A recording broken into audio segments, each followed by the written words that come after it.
ரஜினி சாருக்கு என்னன்னா அவர் மேலே ஒரு சிம்பத்தி கொண்டாந்துட்டு அதுக்கப்புறம் அதனால அப்படி எழுந்துக்கிறார் அப்படின்னும் போது ஆடியன்ஸ் வந்து எழுந்துக்கிடா அட்ரா அப்படின்ற மாதிரி ஒரு ஃபீல்கள். ரஜினி சார் வந்து அப்படி பார்த்துட்டு அப்படி ஃபீல் பண்ணி அவர் கண்ணு கலங்கினாவே போதும் ஆடியன்ஸ் எழுதுறாங்க. இவருக்கு இந்த மாதிரி ஒரு இமேஜ் இல்லை, அந்த பவர் இருக்குது அவருக்கு அந்த கண்ணில் அந்த இதில். நான் எவ்வளோ கேட்டேன் படையப்பாவில் வந்து ஒரு சீன் சார் தான். என்ன சார் நீங்கள் போன படம் கமல் சார் படத்தை பண்ணிட்டு வந்து எங்கிட்ட இந்த சீன் சொல்கிறீங்க, தங்கச்சிக்கு சோறு ஊட்டுறது இதெல்லாம் வேணாம் சார், நல்லா இருக்காது சார் நான் பண்ணேன்.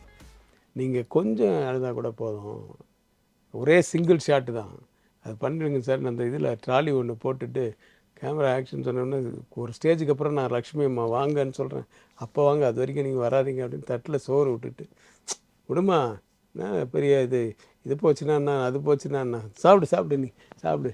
அப்படி தான் சார், வேறு ஒன்றுமே பெரிய டைலாக் இல்லை. நீ சாப்பிடாம இருந்தால் உடம்பு என்ன ஆகுறது, இவனா நம்ம பெரிய மாப்பிள்ளை, இவனை விட பெரிய மாப்பிள்ளை எல்லாம் வரும், நீ தான் அழகு குறைச்சிடலான்னு.